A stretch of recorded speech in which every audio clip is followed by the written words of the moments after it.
Hello everyone, I am Surrendal the Awesome, and I'm back, and I'm ready to look at some more Generation 1 Transformers. But before I get started, make sure to like, comment, subscribe, and if I can't convince you, perhaps this picture of my kitten will convince you. And, random fact about my cat society is that the way on how they torture their political prisoners is by forcing them to watch really bad movies. Also, disclaimer, before I get started, I would like to mention that I don't own the properties to Transformers. That is owned by Hasbro, and also, before I get started, and before you watch this video, I would highly recommend you watch the episodes before you watch this review, just to avoid spoilers. Without further ado, let's get into this. So, the first episode we're gonna look at is Fire in the Sky. Without further ado, let's get into this. So, the episode starts out with the Autobots playing in the snow, which Spike just so kindly mentions why it might be a bit weird. I can't believe I'm in a snowball fight in July in the middle of the desert. It's amazing. Yeah, probably a really bad time for me to mention that the Autobot base is set somewhere in Nevada, where most of it is a desert and where most of the only places where you're probably going to get snow is like the Sierra Mountains. And unless somebody from Nevada or somebody who lives in Nevada would like to correct me on that, if you would like to correct me on that, please do it below in the comments. Pretty sure you're not likely gonna get snow in Nevada unless it's the Sierra Mountains, let alone in July. But luckily for us, Optimus Prime also understands just how weird it is to have snow in the middle of a desert in Nevada in July, and Teletran 1 also picks up that this is going on globally, and that it really shouldn't be like this. And as it turns out, this green thing comes out of the ice in the North Pole, and the Decepticons are draining it for Energon cubes, but that also freezes the planet. And then Rumble and Skywarp find something in the ice. Problems, Rumble? Is the big bad ice too tough for you?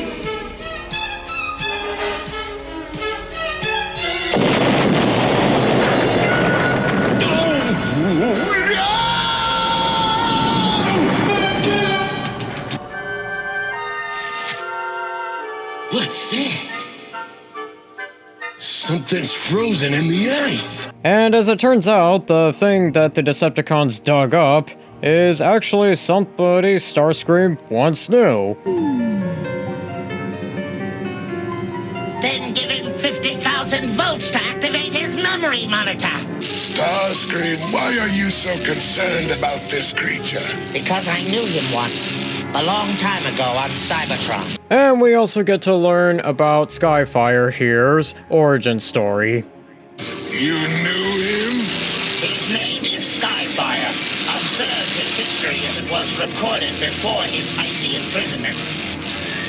Skyfire and I were both explorers from Cybertron. That must have been shortly before our final falling out with the Autobots. Yes, Skyfire and I were exploring what was an uncharted planet at that time. This one, Earth.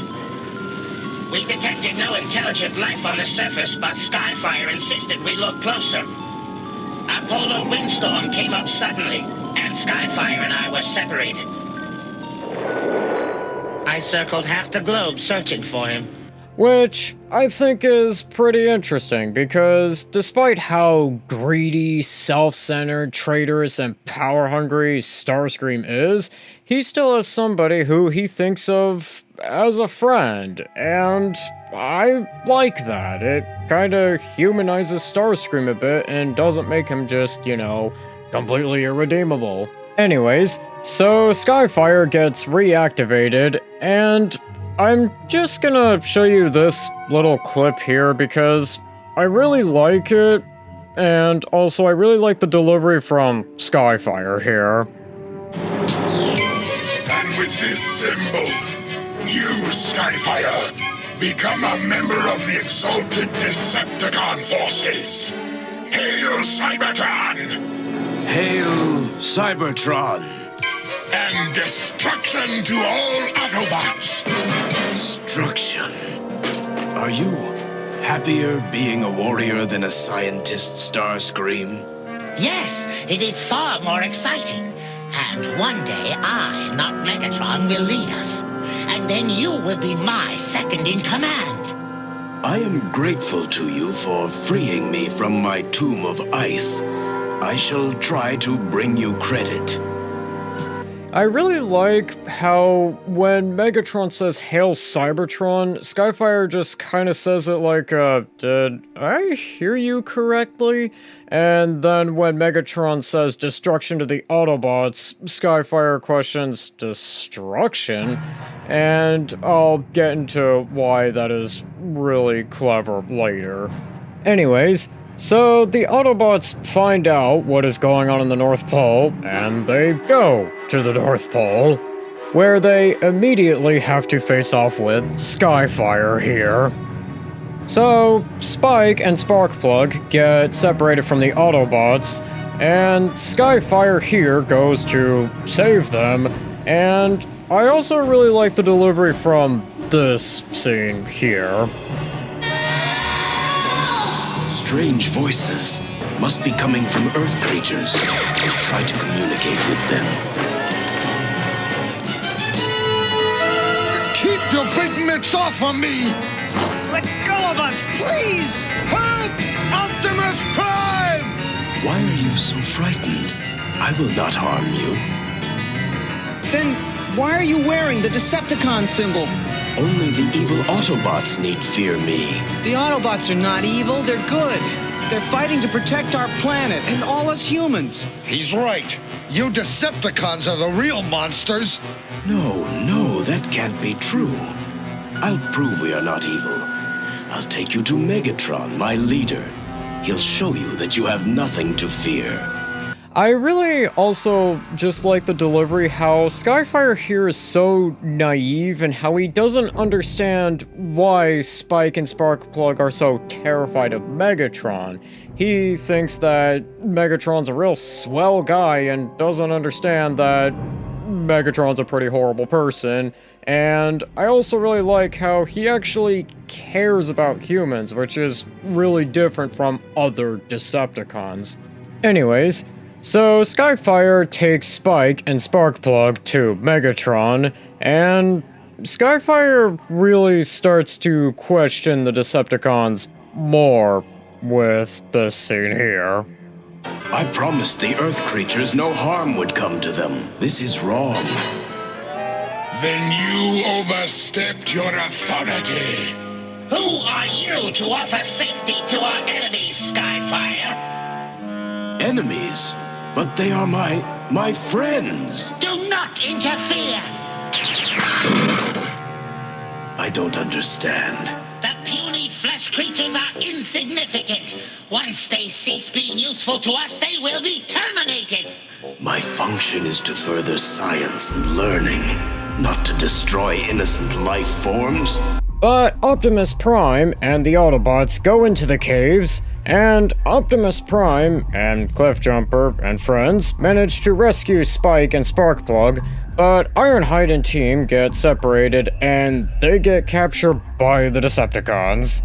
And Megatron orders that the Autobots be executed, and I'm gonna show this scene because it is done really well.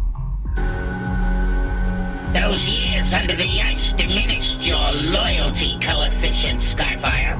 But because of our old friendship, I shall be generous. You may have the pleasure of melting down these Autobots. But I'm a scientist, not an executioner. I am your superior. I order you to terminate them. No, I will not. They have done no wrong. But you have, traitor! I mean, I like this part because it shows that despite the fact that Skyfire is basically against the Autobots and on the team of the Decepticons, he still isn't willing to kill the Autobots because he believes that they haven't really done anything wrong, and he also gets betrayed by basically the person he considers a friend. Anyways, so as it turns out, the Autobots are still alive and functional because of Hound's holograms, and the Autobots try to repair Skyfire, and Megatron finds out that the Autobots are still alive and has the funniest reaction to Starscream.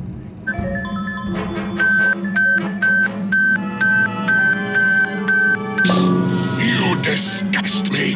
You failed to terminate the Autobots. So the Autobots and Decepticons fight, and the Decepticons get really hammered, especially after Skywarp crashes into Thundercracker here, and Optimus Prime and Megatron have a sword fight, which is kinda hilarious here. Close enough, Megatron. But futile.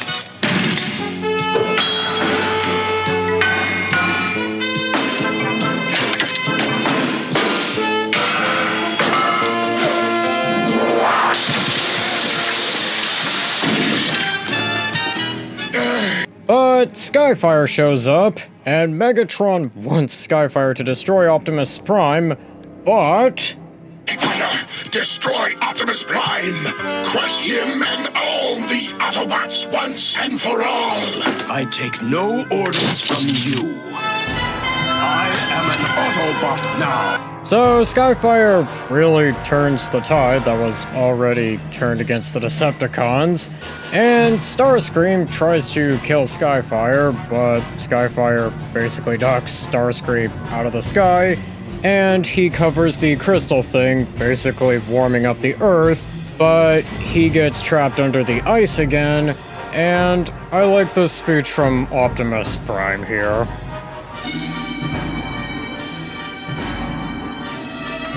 He risked everything to save us and the Earth. The energy train has been stopped. The Earth will heat up again, and the Decepticons are defeated. But Skyfire is gone. He won't be forgotten, Spike. He will live forever, so long as freedom exists. We shall remember you, Skyfire. We shall remember. And by that, Spike, what he really means is just wait till the episode after the next one. No, seriously, he's actually going to reappear literally in the first few minutes of Fire on the Mountain, which we'll see in this exact same video. But overall, I will say I liked Fire in the Sky. I remember for some reason not really liking this episode as a kid, but now that I rewatch it, I will say that while it's not as good as like Roll Forward or Divide and Conquer, I will say that it's a really good episode. I mean, I liked how the episode basically took us on a journey of this guy who starts out as a Decepticon, but the more you get to know him, the more he sounds like an Autobot and acts like an Autobot until he ultimately defects to the Autobots because he was pushed one too many times. Anyways, on to the next episode, which is SOS Dinobot. Without further ado, let's get into this. So the episode starts out with Ironhide mentioning that there are tremors happening recently, and the Autobots suspect that it might be a Decepticon attack, but Spike senses where the tremors are the strongest, and they discover that there are dinosaur bones there. So the Autobots basically come up with the idea that why not have some dinosaurs on their team? So Hound and Spike go to a museum to learn about dinosaurs, and I also like how the museum just casually lets Hound in. You know, a giant robot that is taller than most people, but anyways, the Decepticons also are pretty busy discovering what they can about this dam that looks suspiciously like Sherman Dam from episode 2. So the Autobots build the Dinobots in a bit of a montage without montage music, and without basically the failing part of a montage, but still, they build the Dinobots. And the Decepticons attack the dam at once, while the Autobots try to test the Dinobots, and Wheeljack, of course, has to mention this here.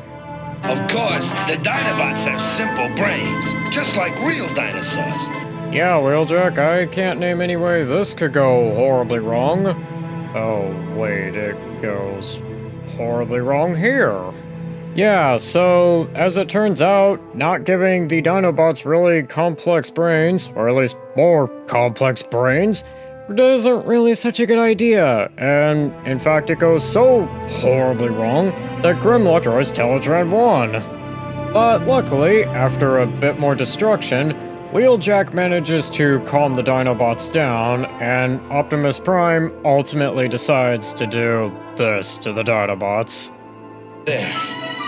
But I beg you, Optimus, please, don't make me pull the plug on him. I'm sorry, Wheeljack.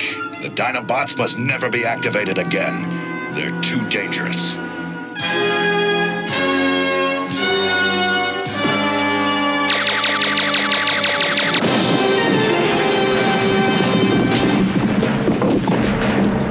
Which, I like this scene because it shows that Optimus Prime feels like he is forced to make a decision that is just so out of character for him and so unlike him, especially after he's seen the destruction that the Dinobots have caused. Anyways, so the Decepticons attack the place that looks suspiciously like Sherman Dam, and because Teletran 1... Teletran 1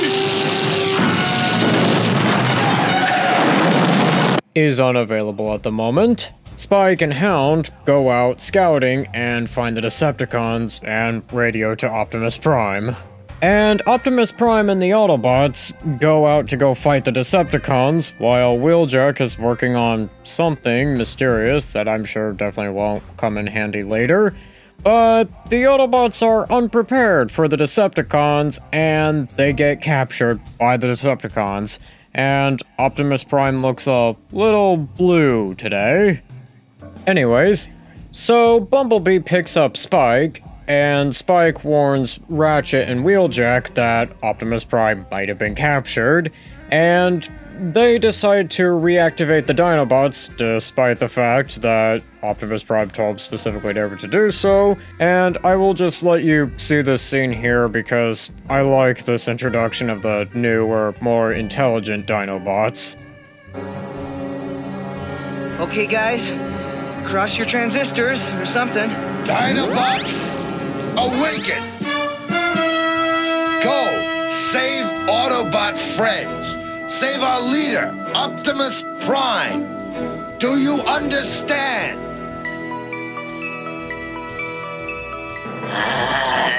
Save friends?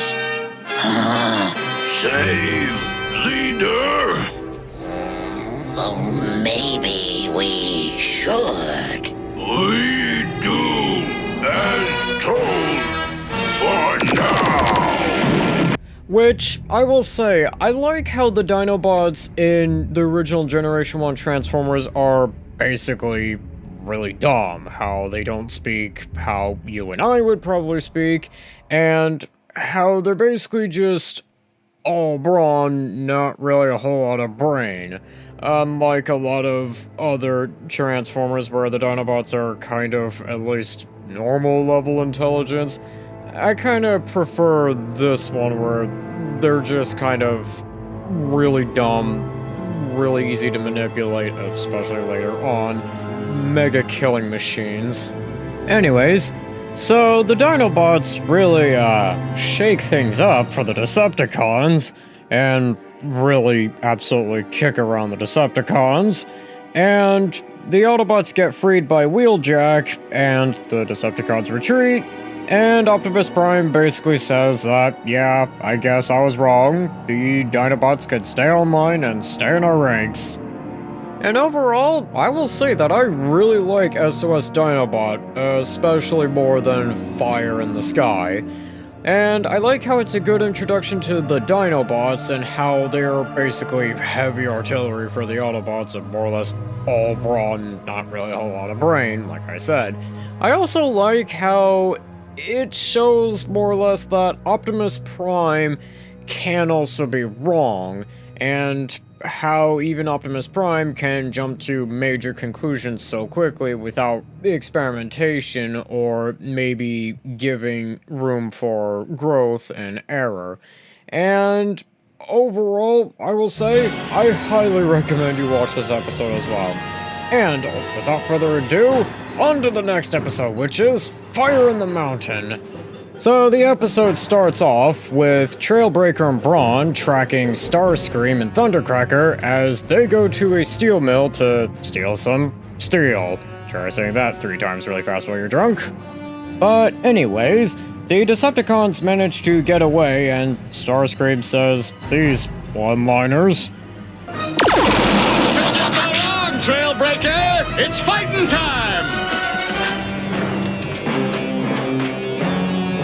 Correction, Autobot. As far as you're concerned, it's losing time.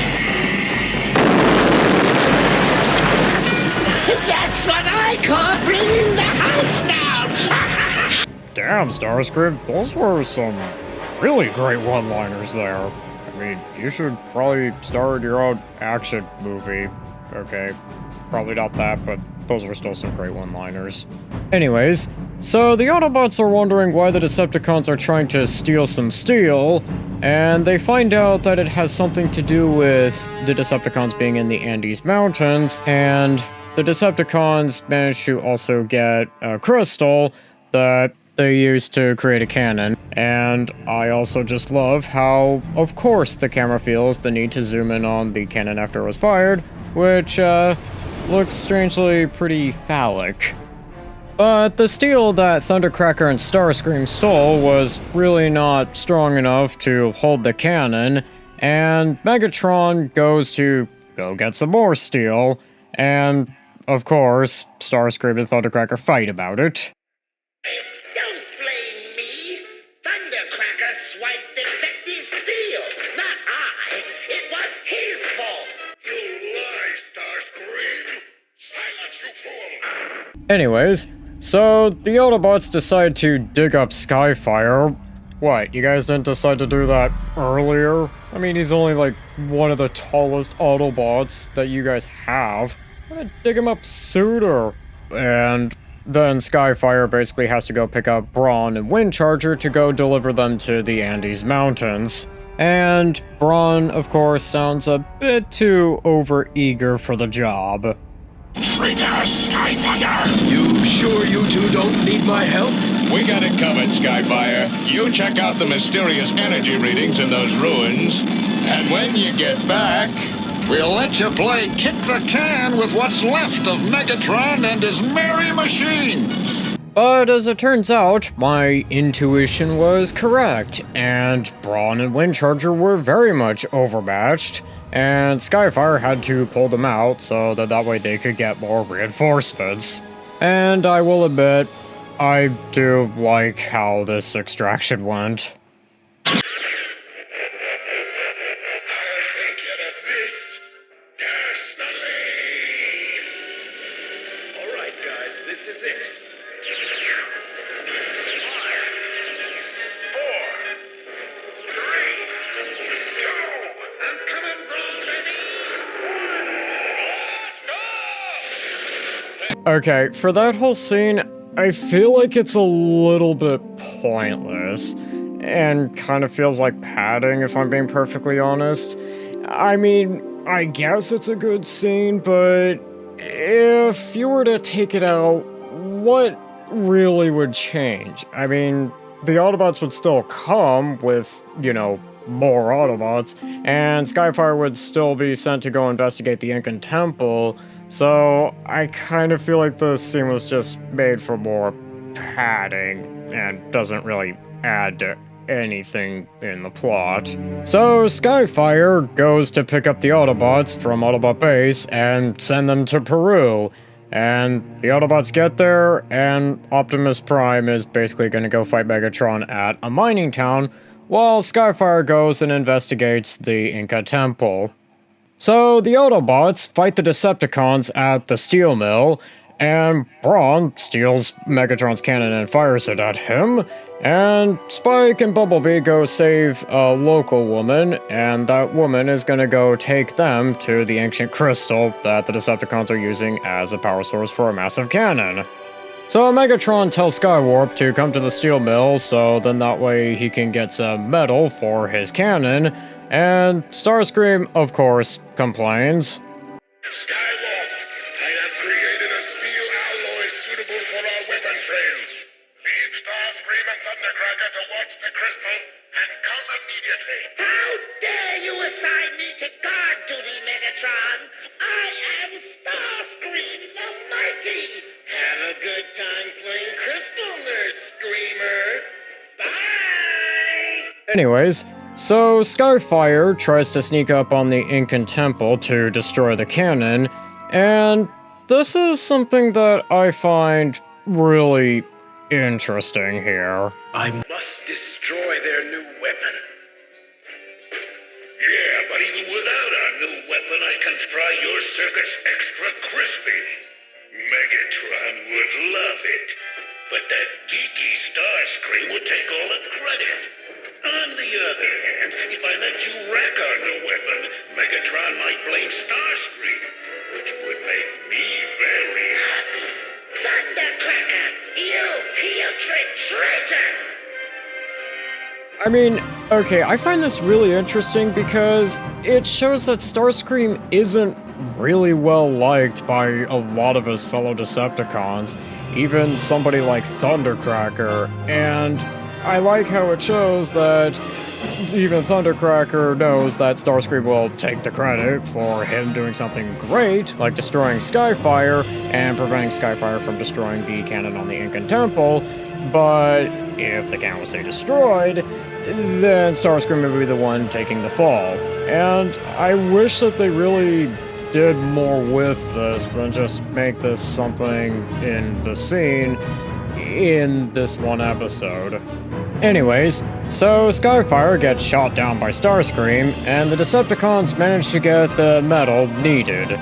But luckily, Spike and Bumblebee and that local girl end up finding a secret passage into the Incan Temple. But Megatron also creates a massive avalanche over a local village that the Autobots are gonna have to save the people there. So the Decepticons manage to rebuild their cannon and start wreaking havoc, and Bumblebee, Spike, and the local girl end up finding Skyfire before the Decepticons can try to reprogram him, and they try to repair him, but Ravage comes by. So the Autobots try to fight Megatron at the Incan Temple while he has the cannon and are getting completely hammered by him. And Spike manages to completely reactivate Skyfire, and, well, Skyfire saves the day. The Decepticons retreat, and I guess I find this scene here to be kind of interesting. What's the matter, fearless leader? You and Starscream look real geeky. Maybe the Autobots aren't such wimps after all. Does he have to make that awful thunder noise? I've got a headache. And they call themselves Decepticons. So the Autobots use an energy gusher, I think that is how it's supposed to be pronounced, to basically prevent the energy from making the mountain explode, and the episode more or less ends. And overall, I will say Fire on the Mountain isn't quite the best episode. I'm not saying it's bad or anything, it's just not really my cup of tea, and this is one of those episodes that Kid Me and Today Me can agree isn't really the greatest episode. And I feel like Today Me also kind of understands a lot of the missed potential. Like, for example, fleshing out Thundercracker, because he kind of seems interesting, except they don't flesh him out as much. And I think with that, that's gonna do it for today. Don't forget to like, comment, subscribe, and I'll see you in the next one.